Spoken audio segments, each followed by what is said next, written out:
tardes a todos. Hemos tenido una jornada bastante movida en el día de hoy. Quiero agradecerle al señor presidente por acompañarnos, a la señora ministra Jimena Lombana y a todo el equipo del gobierno que nos acompañan en el día de hoy. Señor presidente, buenas tardes. Muchas gracias por acompañarnos en el día de hoy a nuestro primer Congreso de Aliadas. Nos complace especialmente su presencia porque Aliadas nació como producto del diálogo entre las instituciones, organizaciones, gremios y asociaciones empresariales que convocó el gobierno para reflexionar sobre los grandes problemas que afrontó la nación en el 2021, tanto por la pandemia como por el paro nacional y las movilizaciones sociales. Comprendimos en esa reunión con usted que unir nuestras voces podría fortalecer el pensamiento empresarial, el diálogo institucional, la interacción con la sociedad, propiciar diálogos propositivos, abogar por la democratización del saber y el conocimiento, la adopción de buenas prácticas, de buenas costumbres y el fomento de los principios. Entendimos que no bastaba con expresar nuestras opiniones de forma independiente y suscribir declaraciones de buenas intenciones, por lo que comenzamos a tejer nuestro norte, los principios y objetivos que nos llevarían al acuerdo de voluntades que hoy rige nuestra alianza. Objetivos sustentados en representar de manera colectiva el pensamiento y los intereses de asociaciones y gremios de carácter nacional que hacen parte de la alianza, promoviendo el desarrollo integral del país con fundamento en la economía del mercado, la libre empresa, la libertad de expresión, la innovación, el emprendimiento, la investigación y procurando la consolidación de un modelo de país competitivo, globalizado y sostenible. Sabemos que apoyamos y practicamos buenos principios, llegaremos a los resultados correctos. Es así como esta alianza, que comenzó con 16 gremios y asociaciones el pasado 5 de octubre, hoy, 4 meses después, alcanzó los 31 asociaciones y gremios, gracias a mucha voluntad, empeño y entusiasmo. Y por eso quiero hoy destacar el esfuerzo que cada líder de gremio y asociación aquí presente ha realizado para lograr que hoy estemos celebrando nuestra alianza y nuestro primer congreso. Voy a mencionar a cada uno de ellos en orden alfabético y le voy a pedir que se pongan de pie, que me gustaría que cada uno de ellos pueda ser detectado no solamente por el señor presidente, sino también por todos los que nos están viendo de forma virtual y que hacen parte de esta gran alianza. A Carlos Betancourt, de la Asociación de Centros Comerciales ACE, a Paula Costa, de ASEMI, a Guillermo Enríquez Gómez, de ACODRES, a Janet Gija, de AFIDRO, a Clara Escobar, de AFIC, a Paula Bernal, de Alianza IN, AmCham Colombia, aquí presente, a Elizabeth Melo, de ANDA, a Alejandro Castañeda, de ANDEC, a Oliverio Enríquez García Basurto, de Andemos. Tenemos unos miembros que están de forma virtual por inconvenientes pandémicos que no nos pudieron acompañar. Tatiana Duarte, de Andigraf, Hernando Díez, de ANRE, Adriana Plata, de Asobares, Adriana Grillén, de Asocajas, Tulio Ángel, de Asomedios, María Clara Hoyo, de Asomicrofinanzas, Gale Mayol, de Asotic, Luis Bernardo Benjumea, de BASC, Ana Karina Quesep, de Vipro, a María Fernanda Quiñones, de la Cámara Colombiana de Comercio Electrónico, Alberto Yojay, de la CCIT, a Felipe Cárdenas, de la Cámara de Comerciantes LGBTI, a Angélica Rincón, de CLADEC, a Miguel Díaz, de Confevip, a Clarita García, de Defencargas, a Ever Moreno, de Fecoljuego, a Carlos Cante, de Fenalcarbón, a Miguel Espinosa, de FITAC, a Lisa Torrenegra, de Gestar Salud, a Silvia Borda, de Testigrupo, y a Jimena Tapias, de la UCED. Para ellos quisiera pedir, señor presidente, un aplauso.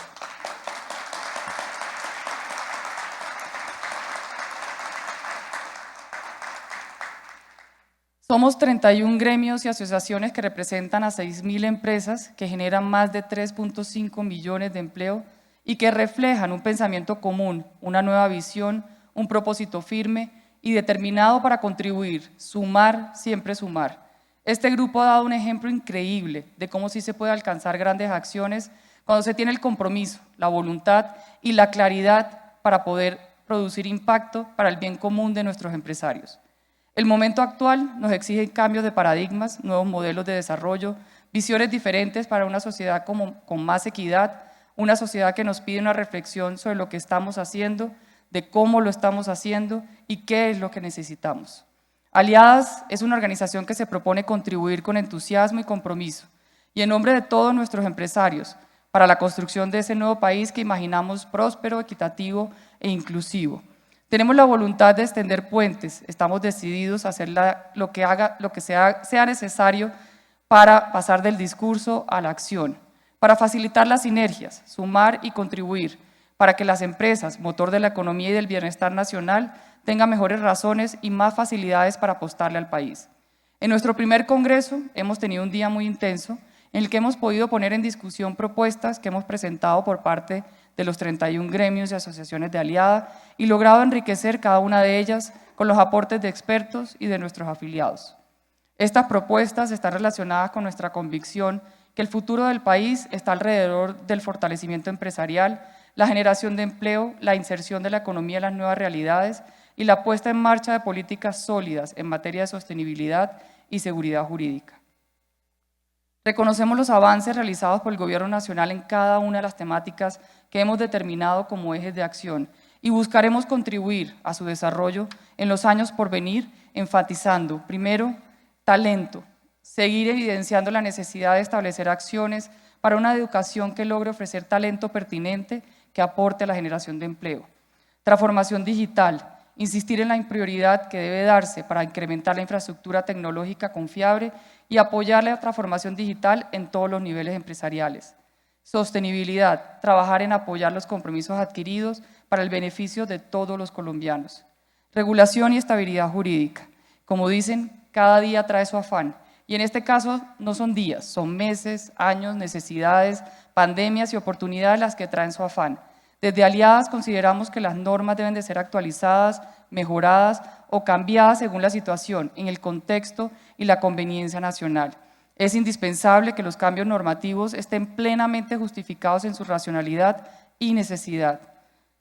Y el último eje es el tributario, continuar el trabajo de lograr un sistema tributario simple y transparente, que logre recaudar recursos de una manera eficiente y eficaz, que promueva la equidad a través de una tributación progresiva y que logre minimizar las distorsiones económicas y promueva la competitividad. Adicionalmente de estas temáticas, a lo importante, le sumaremos lo urgente, así que estaremos muy presentes en todos los temas de debate nacional, buscaremos contribuir al fortalecimiento de nuestra democracia y apoyaremos los cambios que vayan en beneficio de todos los colombianos.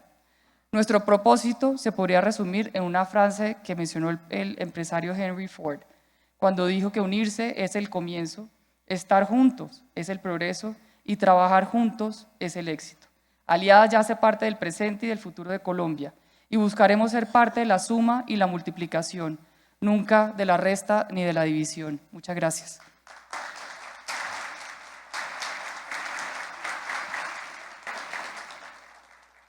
Doctora María Claudia Lecouté, presidenta de Aliadas, muchas gracias por sus palabras. A continuación se dirige a ustedes el señor presidente de la República, doctor Iván Duque Márquez. Señor presidente, bienvenido, adelante. Muy buenas tardes a todos ustedes. Mi saludo muy especial a María Claudia Lecouté, presidenta de Aliadas, presidenta de AmCham Colombia. Mi saludo a la ministra María Jimena Lombana Villalba, ministra de Comercio, Industria y Turismo. Mi saludo a la doctora María Paula Correa, jefe de gabinete de la Casa de Nariño, al doctor Víctor Muñoz, director del DAPRE. Mi saludo a la doctora Ana Karina Quesep, quien es la presidenta de BEPRO y vicepresidente de Aliadas. Mi saludo también para María Fernanda Quiñones, presidenta ejecutiva de la Cámara Colombiana de Comercio Electrónico. Mi saludo también a todos los demás presidentes y directivos de gremios que nos acompañan.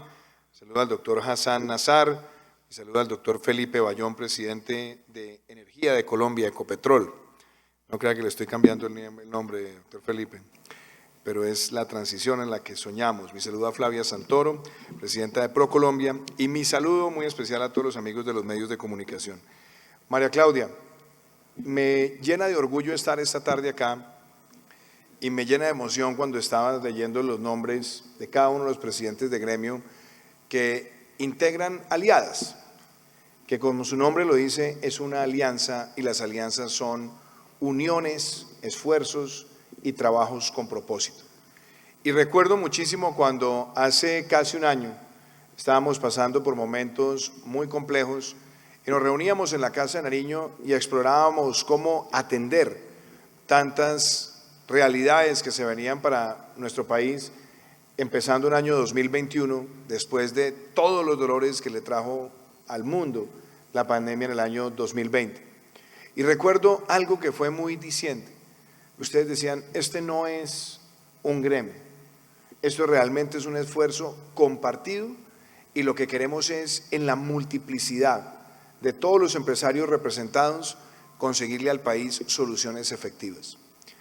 Entonces quiero en primer lugar destacar, apreciar, valorar y exaltar que esta sea la primera asamblea de aliadas, que también de alguna manera la acabamos gestando en una conversación en la Casa de Nariño, porque creo que esta asamblea se va a volver un referente constante de diálogo del sector privado con nuestra nación.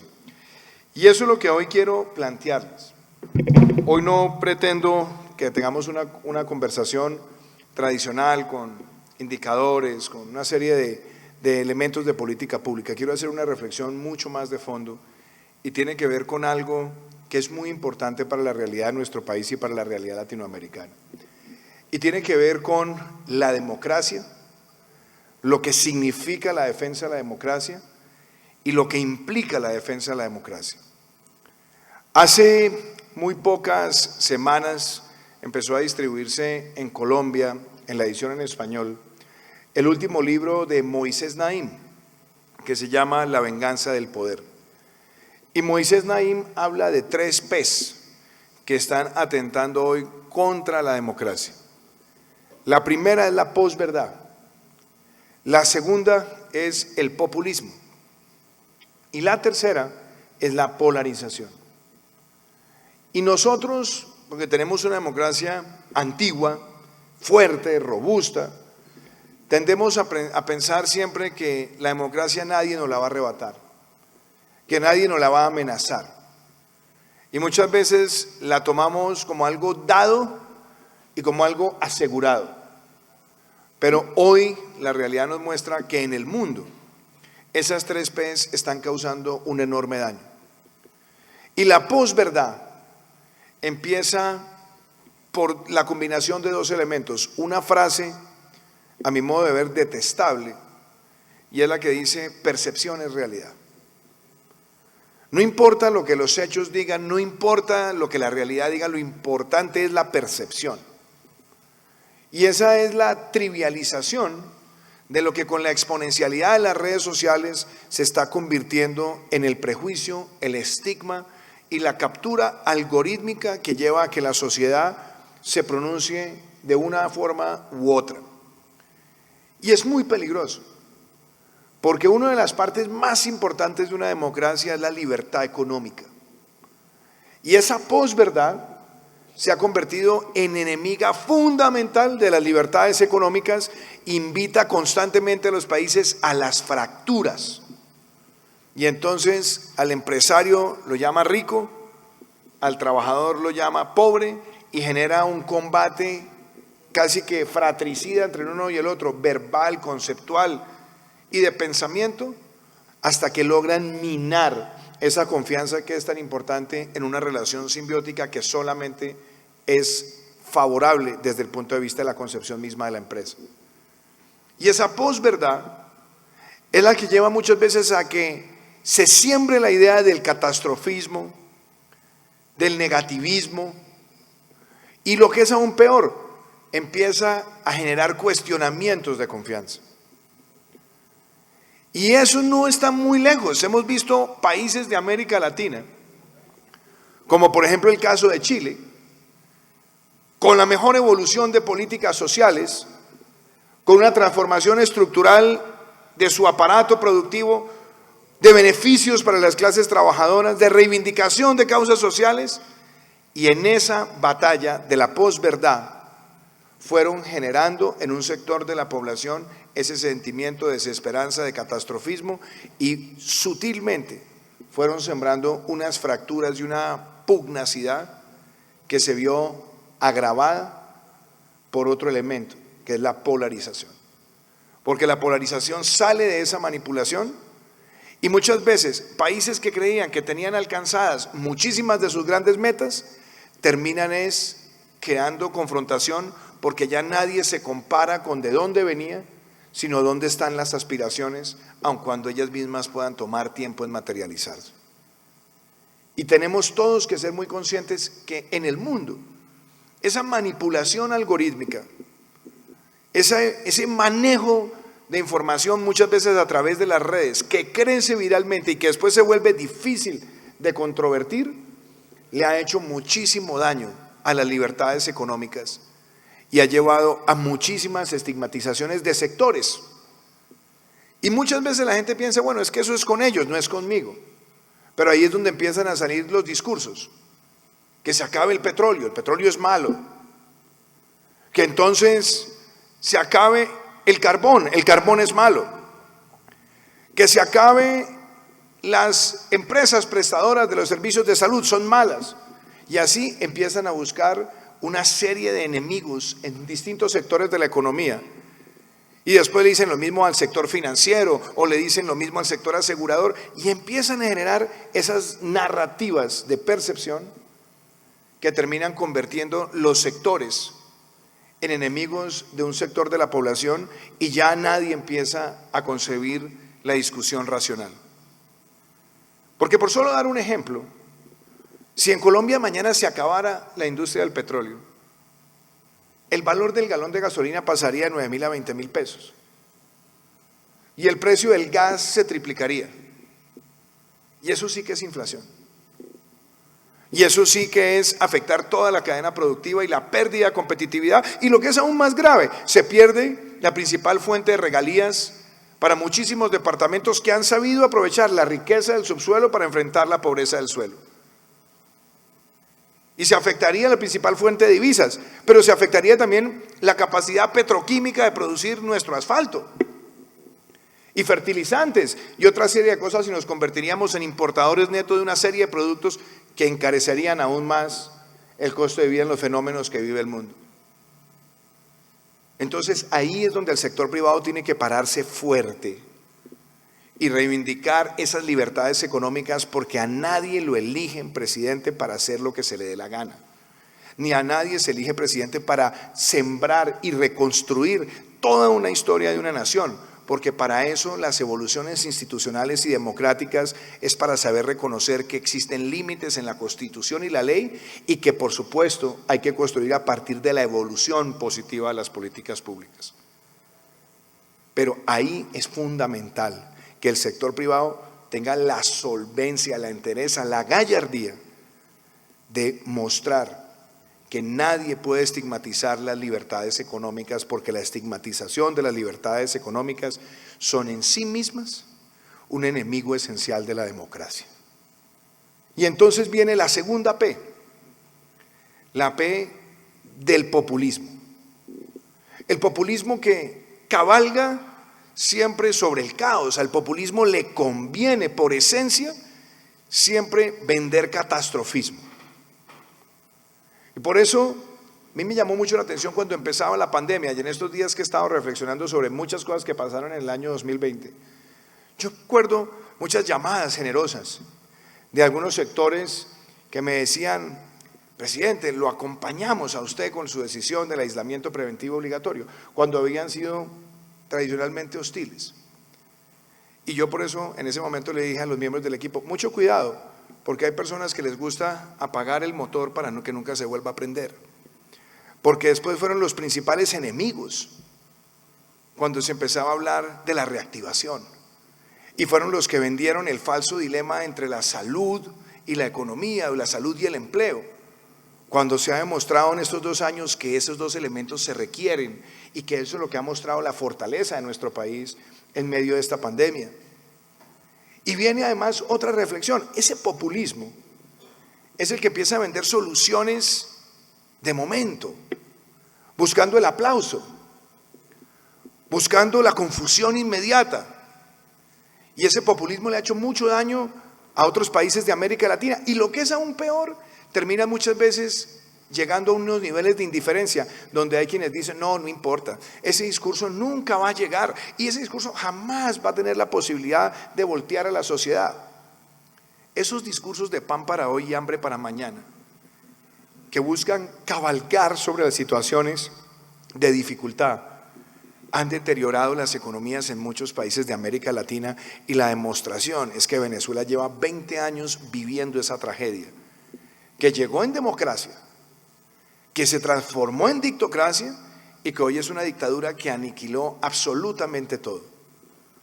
Y el populismo es el que empieza a sugerir soluciones facilistas, imprimir billetes, nacionalizar sectores, regalarlo todo, para que entonces la sociedad termine creyendo que es el Mesías el que llega con su salvación. Y después viene otro elemento aún más peligroso para las democracias, y es la polarización, es buscar enemigos en todos los temas posibles. Y eso es lo que termina convirtiéndose en premiar los extremismos. Y por eso las elecciones cada vez más en el mundo se están convirtiendo en debates entre extremos, desafortunadamente, porque es donde hay más caja de resonancia sin importar la racionalidad de cuáles son las propuestas que se le entregan a un país. Entonces quiero enumerar esas 3 P's, porque yo sí creo que aquí en este encuentro tenemos algo muy positivo que decir y que sentir como nación. Nosotros cerramos el año 2019 como una de las economías que más crecieron en el mundo. Crecimos por encima del promedio de la OCDE, por encima del promedio mundial, por encima del promedio de América Latina. Habíamos cerrado ese año con el menor déficit fiscal en casi 8 años y el primer superávit fiscal primario desde que existía la regla fiscal. El mejor año del turismo. El mejor año del turismo, más de 4.5 millones de visitantes no residentes. Y habíamos cerrado ese año con la mayor inversión extranjera directa en 5 años. Y eso no fue gratuito. Se habían tomado decisiones, una de ellas, bajar la carga tributaria sobre las empresas, micro, pequeñas, medianas y grandes, para que se diera más inversión, para que esa inversión detonara más crecimiento y generara más recaudo. 3 cosas que ocurrieron. Y llegó el 2020 con esa pandemia devastadora para el mundo, que nos afectó a todos, que nos arrebató seres queridos, colegas. A nosotros nos arrebató un gran ministro. Y muchos de los que estamos acá tenemos un pariente cercano, lejano, un ser querido, que o lo perdimos o estuvo muy grave. Pero ese día entendimos que no podíamos caer en el falso dilema de la salud versus la economía o el empleo, porque sin buena salud no hay buena economía y sin buena economía no hay buena salud.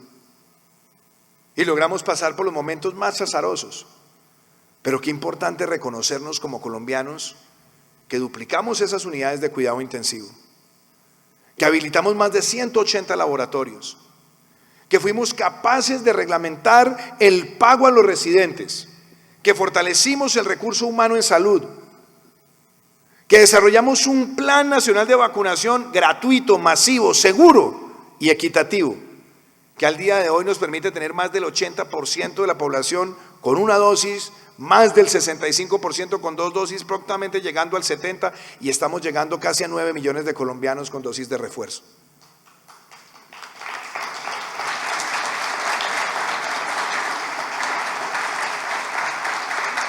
Y eso que se logró adelantar en materia de salud, también vino con medidas extraordinarias para la defensa del tejido empresarial.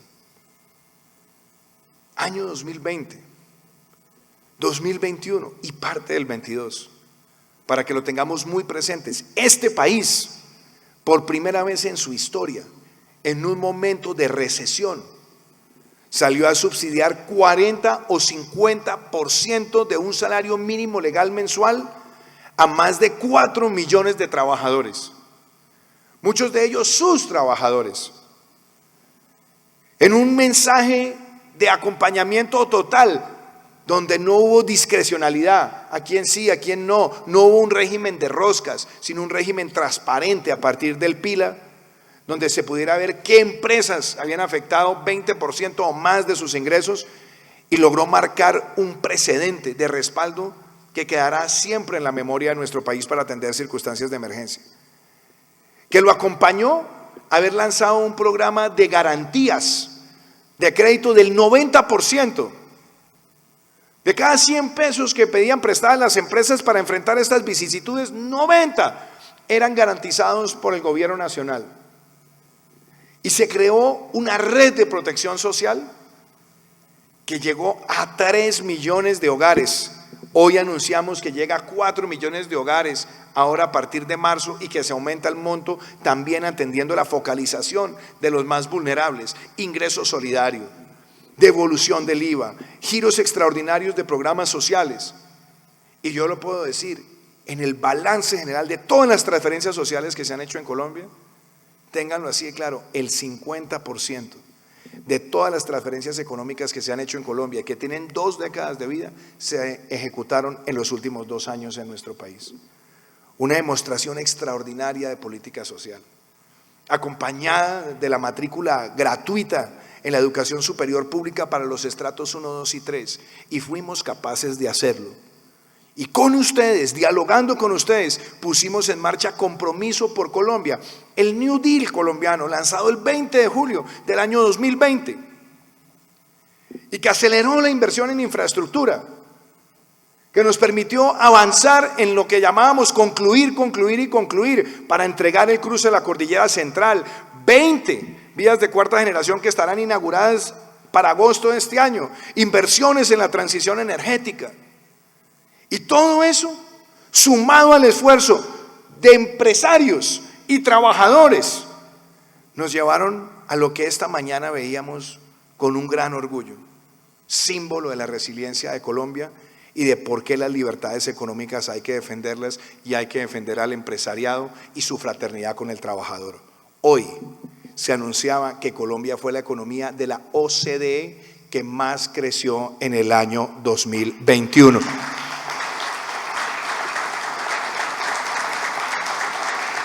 Otra demostración más de lo que es posible, y una validación adicional que yo quiero dejarla clara: se han recuperado más del 80% de los puestos de trabajo que se han perdido. Que tenemos que avanzar más, claro, pero también pusimos el incentivo para la contratación de jóvenes entre 18 y 28 años, que equivale al pago del 25% de un salario mínimo legal mensual, y que ya estamos prontos a llegar a los 300,000 beneficiarios. Políticas públicas que acompañan también el desarrollo empresarial. Y sacamos una nueva ley de turismo, una nueva ley de vivienda, una nueva ley de transición energética. Sacamos adelante la formación de 100,000 programadores. Habilitamos mecanismos para dinamizar muchos de los sectores aquí presentes. Pusimos en marcha normas para flexibilizar el hipoconsumo, para sacar a muchos sectores inclusive del pago de la sobretasa de la energía. Y podemos decir con orgullo que el año 2021 es el año de más exportaciones no mineroenergéticas que ha registrado Colombia. Y es también el año de las mayores exportaciones agropecuarias de nuestro país. Y es también el año donde hemos podido consolidar en prácticamente 4 años la mayor inversión extranjera directa no mineroenergética, que ha crecido 192% entre el 2018 y hoy. Todo esto lo tenemos que conservar. Y por eso la discusión que viene ahora para Colombia debe ser, claro, libre, soberana, donde el ciudadano tenga la libertad de ir a las urnas y tomar la mejor decisión. Pero donde nosotros no podemos ser meros observadores. Tenemos que ser claros en defender esas libertades que son la piedra angular de la democracia. Y Aliadas nace para defender ese espíritu emprendedor de todos los gremios aquí representados. Porque a mí me emociona, doctora Quesep, cuando me invitan a conocer esas nuevas instalaciones de United Health Group, a pocas cuadras de acá, donde más de 2.000 colombianos por su talento están resolviendo las necesidades de clientes en todo el planeta. Y me emociono cuando veo toda la industria de web services viendo a Colombia como el lugar para sentarse. Y me emociona cuando veo sectores aquí representados que también se merecen un aplauso, porque hace 2 días veíamos cómo la Organización Mundial de la Salud publicaba que el sistema de salud de Colombia frente a la pandemia es el número 21 del mundo, el primero en América Latina en la capacidad de respuesta a toda esta situación.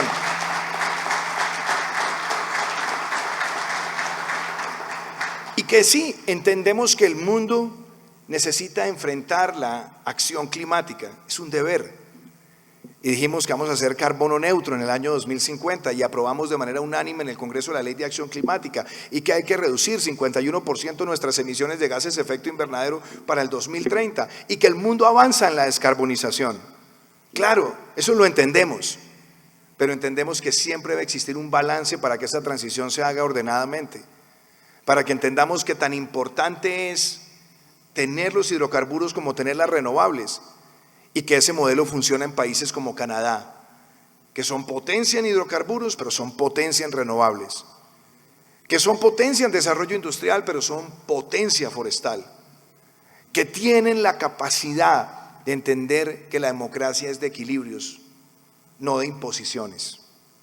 Y esa es la invitación que yo quiero traer hoy acá, porque en lo personal, haber tenido que enfrentar una pandemia, la mayor crisis migratoria que haya tenido un país de América Latina, con 1.8 millones de migrantes en nuestro territorio, de tener que avanzar en los retos y las consecuencias económicas y sociales de una pandemia, y por supuesto tener que enfrentar en medio de esa situación un huracán categoría 5 más los problemas tradicionales de seguridad de nuestro país, son temas multidimensionales y altamente complejos.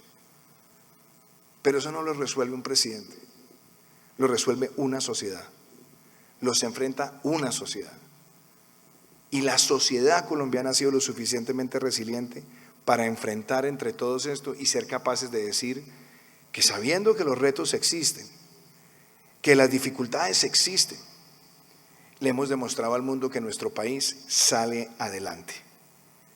Y yo espero que esta primera asamblea de aliadas es para que Aliadas también cumpla esa labor vigilante de aguaitar permanentemente las situaciones y defender el emprendimiento, el empresario, la iniciativa privada como un fundamento incuestionable, irrevocable, incontrovertible de una democracia.